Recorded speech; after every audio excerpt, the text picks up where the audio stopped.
ఆ ముఖ్యమైన పత్రం గురించి తెలుసుకుందాం.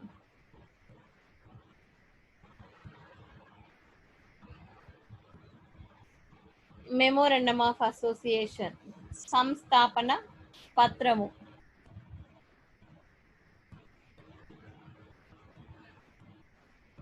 సంస్థాపన పత్రం డెఫినేషన్ చూద్దాం first.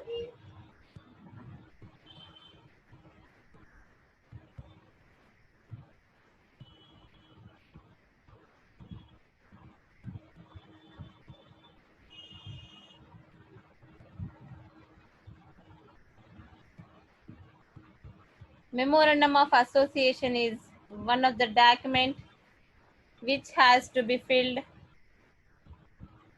with the register of companies at the time of incorporation of the company. It is the charter of the company and defines its reason for existence. It lays down the area of operations of the company. It also regulates the external affairs of the company in relation to outsiders. Its purpose is to enable the shareholders as well as the outsiders who deals with the company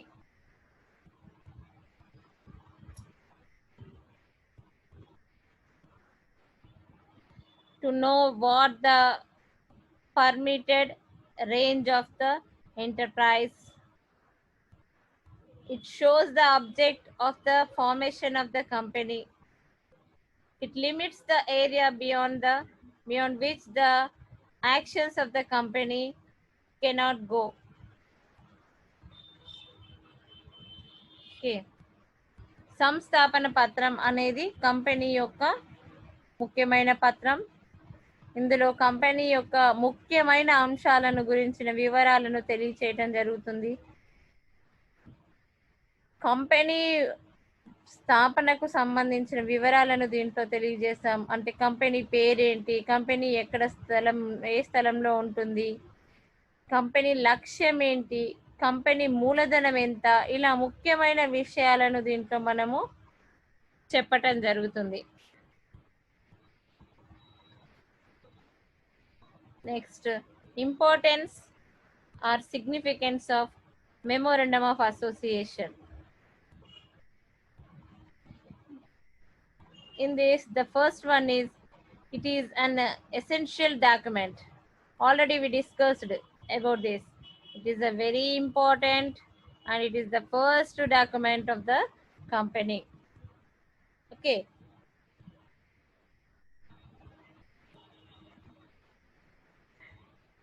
At the same time, it is very important for the public and private companies.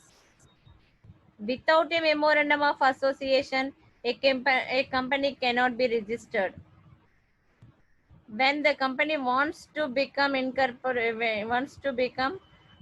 incorporation, at that time the company must and should prepare the memorandum of association. That may be public limited company or private limited company.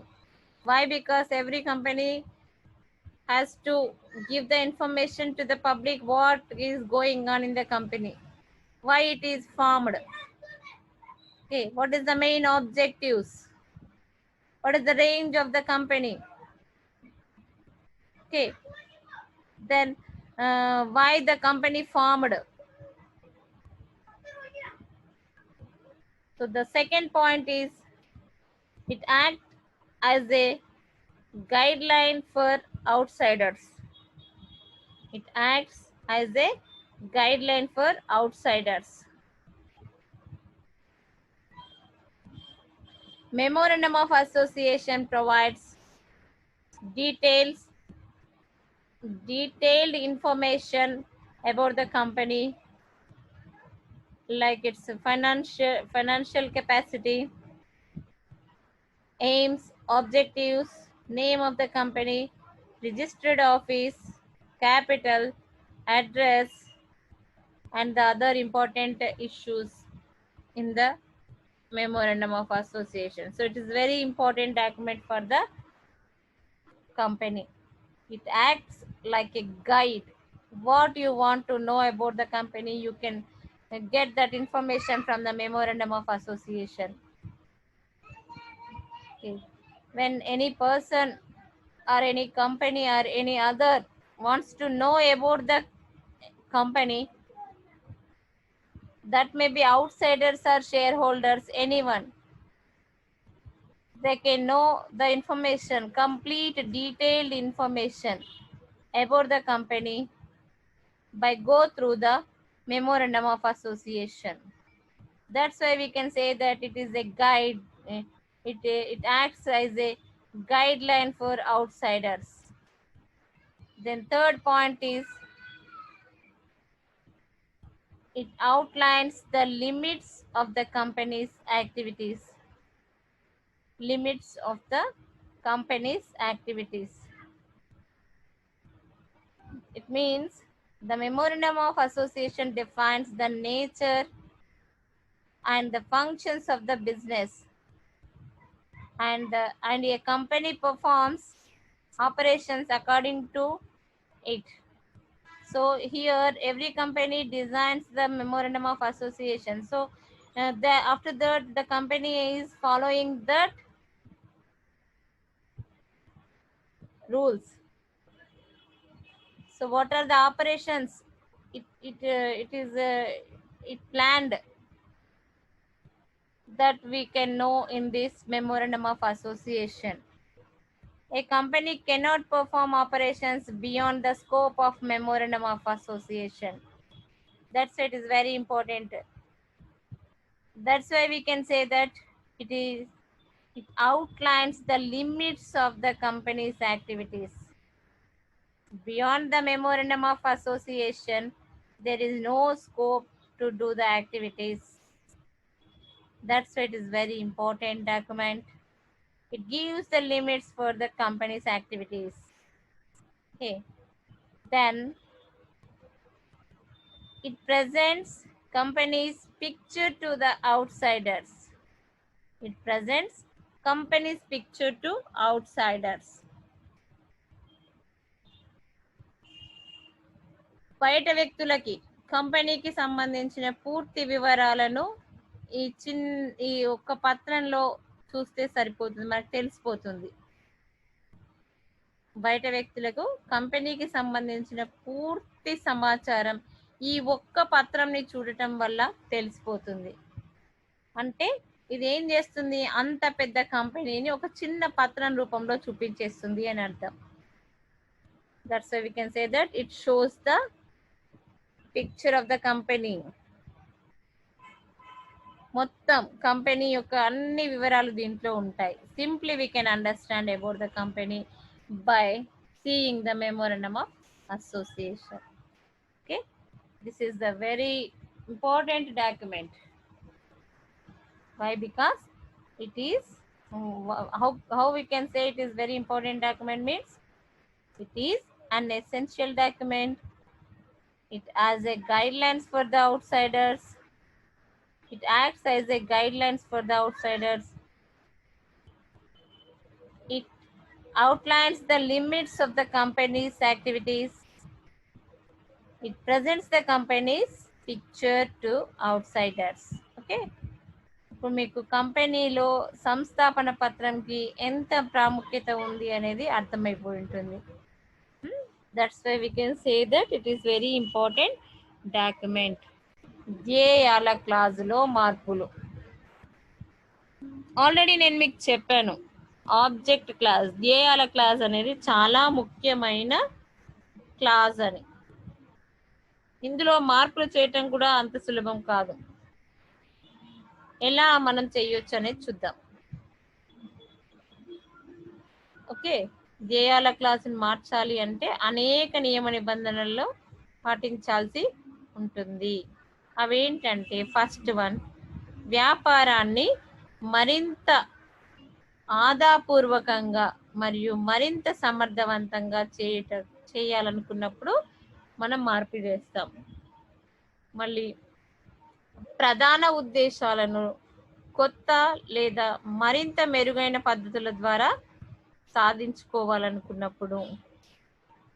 Next third one, స్థానిక కార్యకలాపాల మార్పు లేదా విస్తృతి చేయవలసి వచ్చినప్పుడు. Next, సంస్థాపన పత్రంలో పేర్కొనబడిన ఏ ధ్యేయాన్ని లేదా ధ్యేయాలను తొలగించుటకు లేదా పరిమితం చేయుటకు. సంస్థాపన పత్రంలో పేర్కొనబడిన ఏదైనా ధ్యేయాన్ని, అంటే ఆల్రెడీ రాసుకున్న ఏదైనా ధ్యేయాన్ని లేదా ధ్యేయాలను తొలగించాలనుకున్నప్పుడు లేదా పరిమితం చేయాలనుకున్నప్పుడు. మరియు నెక్స్ట్ వన్, కంపెనీ వేరొక కంపెనీతో సమ్మేళనం చేయాలనుకున్నప్పుడు.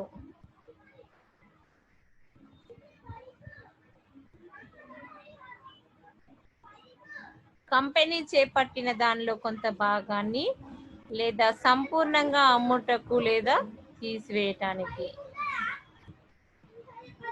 ఇవన్నీ కారణాలు ఇప్పుడు 6 డిస్కస్ చేస్తాం కదా. ఈ 6 కారణాలకు కూడా మనం ఏం చేయాలంటే ప్రత్యేక తీర్మానం చేసి కంపెనీ లా బోర్డు యొక్క అనుమతి పొంది మార్పుని చేయొచ్చు. ఓకే. నెక్స్ట్ వన్, రుణ బాధ్యత క్లాజ్. రుణ బాధ్యత క్లాజ్లో మార్పులు.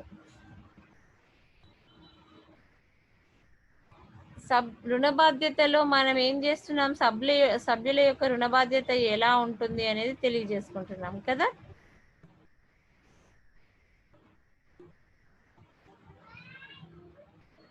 అయితే రుణ బాధ్యత అనేది చాలా ఇంపార్టెంట్ కాబట్టి దీంట్లో మనం ఏం రాస్తున్నాం, రుణ బాధ్యత పరిమితమా అపరిమితమా అని రాస్తున్నాం. అప్పుడు ఇందులో ఉన్న పరిమితం రుణ బాధ్యతను అపరిమిత రుణ బాధ్యత చేయడానికి మనకు అవకాశం లేదు. అంటే ఈ క్లాజులో మార్పులు చేయడానికి అవకాశమే మనకు లేదు. పరిమిత రుణ బాధ్యతను అపరిమిత రుణ బాధ్యతగా మనం మార్చడానికి వీలు లేదు. ఇకపోతే లాస్ట్ క్లాజ్ ఏంటంటే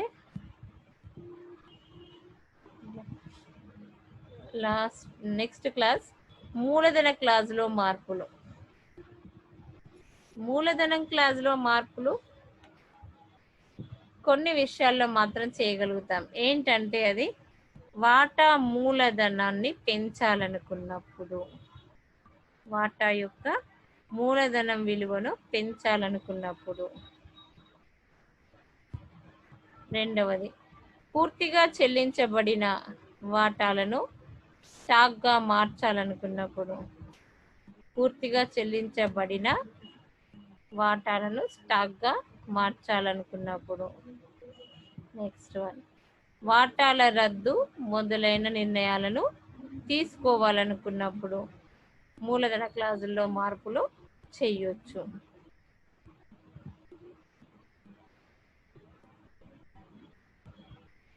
ఇకపోతే నెక్స్ట్ సబ్స్క్రిప్షన్ క్లాస్. దీంట్లో మనం మార్పులు చేయడానికి అవకాశం లేదు. అసలు దీంట్లో ఏం రాస్తున్నాం మనము, పబ్లిక్ కంపెనీ అయితే 7 వివరాలు, ప్రైవేట్ లిమిటెడ్ కంపెనీ అయితే 2. అవునా? ఖచ్చితంగా వాళ్ళు సబ్స్క్రిప్షన్ తీసుకోవాలి, చందా చేయాలి. కాబట్టి ఒకసారి రాసింది మళ్ళీ మనం మార్చాల్సిన అవసరం మ్యాక్సిమం ఉండదు. ఓకే, ఇప్పుడు మీకు చాలా క్లియర్గా అర్థమై ఉంటుంది ఏంటంటే కంపెనీ యొక్క సంస్థాపన పత్రంలో ఏమేమి అంశాలు ఉంటాయి,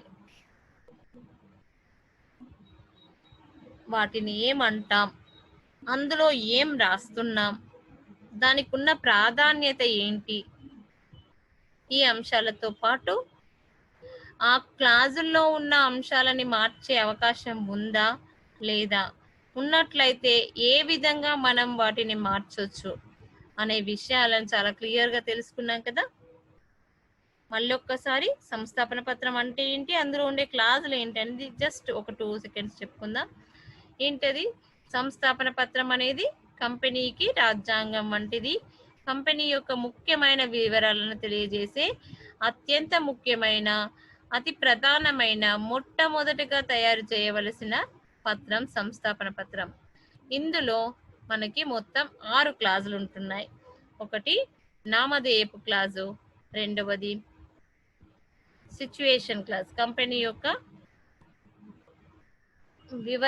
చిరునామా తెలియజేసే clause. Situation name clause, situation clause, register కార్యాలయం క్లాజు అంటాం దాన్ని. తర్వాత ధ్యేయాల clause, object clause, liability clause, నెక్స్ట్ది రుణ బాధ్యత క్లాజ్, దాని తర్వాత మూలధన క్లాజ్, నెక్స్ట్ సబ్స్క్రిప్షన్ క్లాజ్, చందా పూచి లేదా అసోసియేషన్ క్లాజ్ అంటాం దీన్ని.